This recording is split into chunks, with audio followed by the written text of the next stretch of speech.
Office నుండి అలసిపోయి వచ్చిన తల్లికి 6 ఏళ్ల కొడుకుకి మధ్య జరిగిన సంభాషణ. అమ్మా, నేను నిన్ను ఒక ప్రశ్న అడగచ్చా? అడుగు. ఏమిటా ప్రశ్న? అమ్మా, నువ్వు గంటకు ఎంత సంపాదిస్తావు? ఇలాంటి విషయాలు నీకెందుకు? దయచేసి చెప్పమ్మా, గంటకు ఎంత సంపాదిస్తావు? మరీ అడుగుతున్నావు కాబట్టి చెప్తున్నా.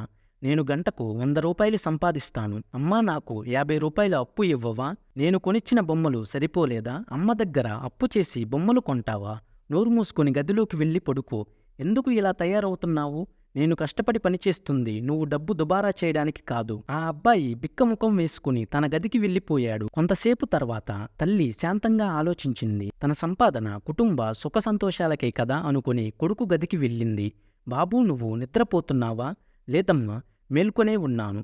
బాబూ, నేను ఉదయం నుంచి బాగా పనిచేసి అలసిపోవటంతో నువ్వు నన్ను అలా అడిగేటప్పటికీ నాకు కోపం వచ్చింది.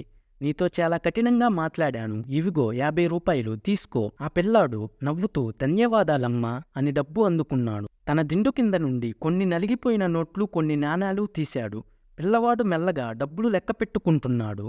పిల్లవాడి దగ్గర అప్పటికే కొంత డబ్బు ఉండటంతో తల్లికి మళ్ళీ కోపం వచ్చింది. పిల్లవాడు డబ్బు లెక్కపెట్టి ఆనందంగా తల్లి వంక చూశాడు. నీ దగ్గర డబ్బు ఉండి కూడా మళ్ళీ నన్నెందుకు అడిగావు? అమ్మా, ఇంతకు ముందు నా దగ్గర 50 రూపాయలే ఉన్నాయి. నువ్వు ఇప్పుడిచ్చిన 50తో 100 రూపాయలయ్యాయి.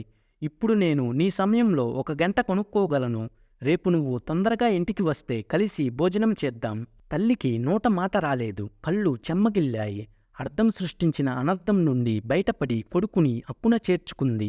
ఆనందం, సంపూర్ణ స్వాతంత్రం, ఇవి ప్రతి మనిషి కోరుకునేవి. వీటి అన్వేషణలో మనకు డబ్బు తారసపడుతుంది. ఈ డబ్బుతో మనకు వచ్చిన ఆధిపత్యాన్ని స్వాతంత్రంగా భావిస్తాం. ఇంకేముంది? డబ్బే ఆనందం, డబ్బే సర్వస్వం.